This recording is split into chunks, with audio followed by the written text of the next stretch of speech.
बिस्मिल्लाहिर्रहमानिर्रहीम। अस्सलाम वालेकुम। मेरा नाम जाकिर हुसैन है। मेरे भाइयों, कई लोग मुझे मैसेज कर रहे हैं, बहुत मैसेज आ रहे हैं मेरे पास में कि जाकिर हुसैन अपनी ज़िंदगी का हाल बयान कीजिए, आप क्या काम करते हो। देखिए, मैंने 1 मिनट की वीडियो बनाई थी, उससे कुछ पता नहीं चलता। लोग आज 30-30 सेकंड की वीडियो देखना पसंद करते हैं। 30 सेकंड में आदमी क्या बता पाएगा। इसलिए मैं अपनी, जिसको मेरे से लगाव होगा वो 1 घंटे की बात में मेरी सुनेगा, और जिसको लगाव नहीं वो 30 सेकंड की भी नहीं सुनेगा।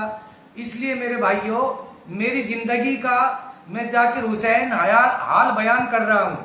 आप गौर से सुनिए और समाप्त फरमाएं और मेरे लिए दुआ करें, मेरा हौसला अफजाई करें और मेरे मनोबल को बढ़ाएं। वैसे आप लोगों का बहुत बड़ी मेहरबानी है कि आप लोग ये मोबाइल तो अभी 20-22 साल से चला है, नेट चला है। इससे पहले भी लोग लाइक किया करते थे। जब कभी बैरंग चिट्ठी आया करती, 2 रुपए में छुटा लिया करते, जब भी ये देश चला करता था। आज भी ये देश चल रहा है। आज वीडियो कॉल पे एक दूसरे को आदमी देख लेता है, लोकेशन का पता चल जाता है। आसानी बहुत हो गई है, लेकिन मुश्किलें भी बहुत बढ़ गई हैं। मेरे भाइयों, मैं बताना ये चाहता हूं कि मैं, जो अल्लाह ने मोहम्मदुर रसूलुल्लाह सल्लल्लाहु अलैहि वसल्लम को दुनिया में भेजा तबलीग के लिए कि मेरा पैगाम लोगों तक पहुंचाओ, अल्लाह के नबी ने बजाय मुसलमानों के हिंदू भाइयों तक अपना पैगाम, अल्लाह के नबी का पैगाम पहुंचाया। पत्थर खाया, गालियां खाई, मैं भी अल्लाह के नबी की नकल करता हूँ, लोगों तक अपना पैगाम पहुंचाता हूँ, अपने हिंदू भाइयों तक। क्यों? मैं ये नहीं कहता आप लोग मुसलमान हो जाओ। मैं कौन हूँ मुसलमान करने वाला? मुसलमान तो अल्लाह, दिलो दिमाग का मालिक तो अल्लाह है, लेकिन अल्लाह मेरी पकड़ करेगा, मेरी पूछ करेगा, मैंने तुझे इल्म दिया है, लोगों तक पहुंचाया या नहीं। पहुंचाना तेरा काम था, उनके दिलो दिमाग को बदलना मेरा काम था। मेरे से अल्लाह हिसाब लेगा। ए हिंदू मुसलमानों, कब्र में आप लोग मेरे साथ नहीं आ सकते, मेरे से अल्लाह सवाल करेगा, मुझे जवाब देना पड़ेगा। देखिए, मैं अल्लाह के नबी का पैगाम लोगों तक पहुंचाता हूं और हिंदू लोग फॉलो करते हैं, लाइक करते हैं। मेरी बात को सुनकर ये और कहते हैं कि आज तो मजा आ गया जाकिर हुसैन जी, आपने हमें ऐसी बात बताई, हमने आज तक ये बात कभी ना सुनी। गालियां नहीं देते, मेरे नबी को तो लोगों ने पत्थर मारे, गालियां दी, देश छुड़वाया, और लोग मुझे पाल रहे हैं, मुझे फॉलो कर रहे हैं, मुझे अपने सर का ताज मानते हैं, मुझे गुरु मानते हैं, मुझे भगवान मानते हैं। ये उनकी सोच है। मैं तो कुछ भी नहीं हूँ, एक गुनाहगार बंदा हूँ अल्लाह का, लेकिन लोगों के पास मैं पहुँचता हूँ। हिंदू भाइयों ने मुसलमानों से ज्यादा मुझे हिंदू भाइयों ने प्यार दिया। ऐसी बात नहीं कि मुसलमानों ने नहीं दिया, मुसलमानों ने भी बहुत प्यार दिया, लेकिन ज्यादा प्यार मुझे हिंदू भाइयों ने दिया, क्योंकि मेरा इलाज लाइन का काम है। मैं ओपरी पराई रूहानी इलाज करता हूँ। लोग मुझे बुलाते हैं, मैं चला जाता हूँ बेधड़क। मुझे कोई कर्फ्यू से मतलब ना, मुझे किसी चीज से कोई मतलब ना, मुझे कोई पुलिस नहीं रोकती। मुझे इज्जत करते हैं, मुझे पुलिस भी फॉलो करती है, लाइक करते हैं, मुझे नेता लोग भी फॉलो करते हैं और लाइक करते हैं। मेरे यही संस्कार है, मेरी यही तालीम है। मेरी 65 साल की जिंदगी हिंदू भाइयों ने इतना मुझे प्यार दिया, हिंदू भाइयों ने, कि मेरी 65 साल की जिंदगी कैसे गुजर गई मुझे पता ना चला। मैं कुरान की बात बताता हूँ, वो लोग उसको स्वीकार करते हैं, उसको कबूल करते हैं, झुक के सलाम करते हैं और लाइक करते हैं। वो मुझे गीता की बात बताते हैं, मैं फॉलो करता हूँ और लाइक करता हूँ। मैं सालासर दरबार जाता हूँ, वहाँ के पुजारी मुझे फॉलो करते हैं, मैं सालासर दरबार से कनेक्ट हूँ। जैसे केटी जी पुजारी है, महेंद्र जी पुजारी है, वहाँ की नाक है, ये लोग गुलाब जी है, बहुत सारे हैं, कम से कम 200 घर पुजारियों के हैं। मैं आपको लिस्ट नहीं बता सकता, लेकिन शॉर्टकट में आप लोगों को बताना चाहता हूँ। मैं हर जगह कनेक्ट रहता हूँ, समाज सेवा की मैं सेवा करता हूँ। मेरा कोई सियासत से कोई ताल्लुक नहीं है, मेरा 420 से कोई ताल्लुक नहीं है। मेरी 65 साल की जिंदगी अल्लाह और उसकी रसूल की बात बताने में गुजर गई। मेरी जिंदगी में मुझे इतना मजा आया, मुझे पता नहीं चलता सुबह कब होती है, शाम कब होती है, रात कब होती है। टेंशन का कोई मसला नहीं। बताया जाता है अल्लाह का फरमान है कि जो अल्लाह का हो गया दुनिया उसकी हो गई। मेरे भाइयों, ये दुनिया चंद रोजा की मेहमान है। इस दुनिया से हमको जाना है। अगर हमें नहीं जाना होता तो हम भी सियासत करते, हम भी वोट बैंक करते, हम भी किसी का गला काटते, हम भी किसी को परेशान करते। लेकिन मजहब नहीं सिखाता आपस में बैर करना। हम सब आपस में भाई भाई हैं। मेरे भाइयों, ये इस तरीके की बात है।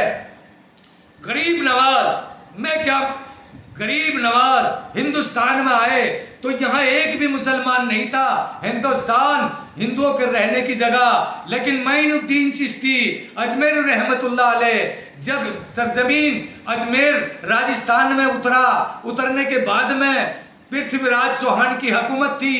वहां हुकूमत होने के बाद में उसने तालाब के ऊपर पहरा लगा रखा था कि कोई पानी ना ले। गरीब नवाज जब वहां पहुंचे उनको पानी ना लेने दिया।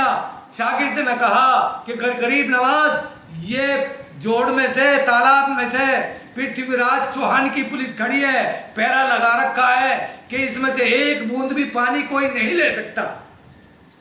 मोइनुद्दीन चिश्ती अजमेरी रहमतुल्लाह अलैह ने फरमाया कि जाओ, एक प्याला दिया कि जाओ तालाब से कह दो कि तुम्हें गरीब नवाज बुला रहा है। जैसे प्याला दिखाया और शागिर्द और चेले ने ये कहा कि गरीब नवाज ए पानी, गरीब नवाज बुला रहा है, तो पूरा तालाब का पानी उस प्याले के अंदर आ गया, गरीब नवाज के पास में रख दिया गया।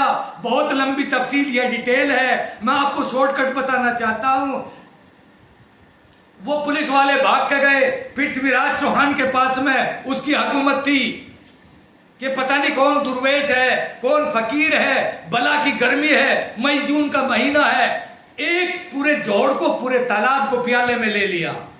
तो पुलिस वाले से कहा जा गरीब नवाज को बुला के ला। कौन बैठा है खेत में, जंगल में, पहाड़ों में, रेगिस्तान में, कौन बैठा है? पुलिस वाला जाता है, आपको बादशाह बुला रहे हैं। गरीब नवाज ने बोला चलता हूं, बैठ जा। बैठ गया। गरीब नवाज ने अपनी शक्ति से उसके पैरों में ताला लगा दिया। उसका इंतजार किया, दूसरा पुलिस वाला भेजा, वो भी गया, उसे भी कहा तू भी बैठ जा। सबके पैरों में ताला लगा दिया अपनी ताकत और अपनी करामात से। ऐसे करके राजा की, पृथ्वीराज चौहान की पूरी सेना चली गई, सबको बिठा लिया। लास्ट में पृथ्वीराज चौहान चला गरीब नवाज के पास। गरीब नवाज ने उसे भी बिठा लिया। उसे बिठाने के बाद में फिर कहा ए राजा हमें काम नहीं, इसे आगे कर, ए राजा हमें काम नहीं, तब तो ताज से और पानी किसी पे बंद ना करना तू आज से। तू कैसा बादशाह है? लोग पानी पिलाते हैं प्यासे को, तू कैसा राजा है अजमेर का कि लोगों को प्यासा मार रहा है? बहुत लंबी डिटेल है। हिंदुस्तान में हमें फख्र है कि हम हिंदुस्तान में हैं। गरीब नवाज हिंदुस्तान में आया। आदम अलैहिस्सलाम, आदम आ गया दम पूरी दुनिया में। आदम अलैहिस्सलाम सारी दुनिया का बाप, हिंदू मुसलमानों का बाप, हिंदुस्तान में आया। हमें फख्र है और नाज है। पवन पुत्र हनुमान बालाजी महाराज, अंजलि का लाला हिंदुस्तान में आया, सालासर में आया,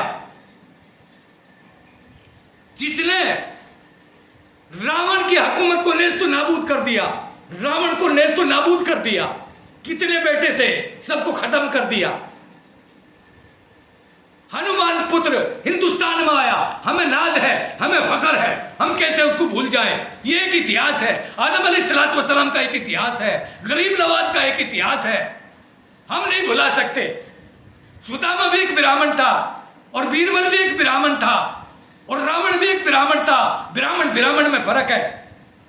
वो कैसे ब्राह्मण था जालिम? ऐसा सुदामा हम कहां से लाए ब्राह्मण, और ऐसा बीरबल ब्राह्मण हम कहां से लाए जो हमारे हिंदुस्तान का इतिहास है, हम उसको बदल नहीं सकते। हिंदू मुस्लिम सिख और ईसाई आपस में भाई भाई, हिंदू मुस्लिम में बांटने वालों इसे बंद कर दो।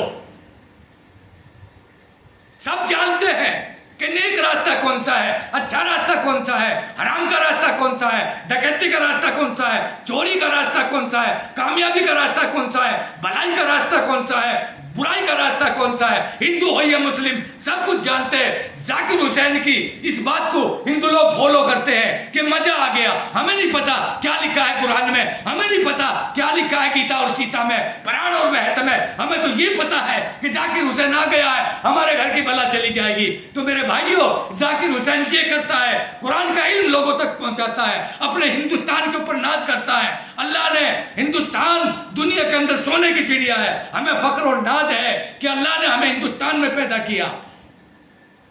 लेकिन इस बात का दुख है कि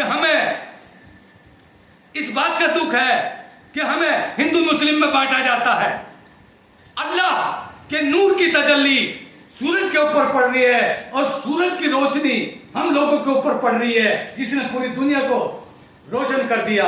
सूरज खुदा नहीं, अल्लाह की कुदरत को पहचानो, जिसने सारी कायनात और सारे संसार को बनाया, जो सारी कुदरत और सारे संसार को बनाया, अल्लाह की कुदरत को पहचानो। कहने का मेरा मतलब यह है, अल्लाह ने जन्नत के अंदर ऐसी हसीन खूबसूरत औरत बनाई जिसका नाम है, ए हिंदू मुसलमानों, स्वर्ग के अंदर ऐसी लेडीज पैदा की अल्लाह ने जिसने दुनिया में किसी माँ बहन की तरफ नजर न डाली हो। अल्लाह ने स्वर्ग के अंदर ऐसी औरत तैयार कर रखी है उन लोगों के लिए जिसको हूर कहते हैं, कि अगर वो मुस्कुरा दे तो चांद सूरज की रोशनी फीकी पड़ जाए, अगर वो उंगली उठा दे तो सूरज की रोशनी गायब हो जाए। ऐसी औरत, एक औरत का मुकाबला जो अल्लाह ने जन्नत के अंदर बना कर रखी है, एक औरत का मुकाबला सारी दुनिया के इंसान मिलकर कर नहीं सकते। ऐसी औरत बना नहीं सकते, ऐसी हसीना बना नहीं सकते, इंसान का कोई इकबाल नहीं बना सकता। सारी दुनिया के टेक्नोलॉजी के माहिर मिलकर इंसान का एक बाल नहीं बना सकते, इंसान की एक आंख नहीं बना सकते, इंसान की एक जुबान नहीं बना सकते, इंसान की एक आवाज नहीं बना सकते। ये सारी कुदरत उस रब्बुल जलाल की है जो ऊपर है, जो हमें दिखाई नहीं दे रहा। कहने का मकसद ये है, अल्लाह हाईलाइट है, अल्लाह हाईलाइट है, अल्लाह हाई कमाल है, अल्लाह पावरफुल है, अल्लाह सुपर हिट है, अल्लाह ही वादा शरीक है, उसका कोई शरीक नहीं, वो पार्टनर नहीं किसी का, वो हमेशा से है और हमेशा रहेगा। अल्लाह समद, अल्लाह बेमिसल है, बेमिसाल है। आप लोग मेरा हाल पूछना चाहते हो, जाकिर हुसैन इस हाल में रहता है। मेरे भाइयों, जाकिर हुसैन ये बात बताता है, आप भी सुनो, इस पर अमल करो, मेरे लिए दुआ करो। हिंदुस्तान को हिंदुस्तान बनाओ, हिंदुस्तान को कब्रिस्तान न बनाओ, हिंदुस्तान को प्यार में बदलो, हिंदुस्तान को नफरत में न बदलो। बहुत हो चुका है, बहुत जमाना गुजर चुका है। मुझे सब लोग प्यार करते हैं और फॉलो करते हैं, मुझे पता नहीं मेरी जिंदगी किस तरीके से कट गई प्यार में। अल्लाह अमल करने की तौफीक अता फरमाए।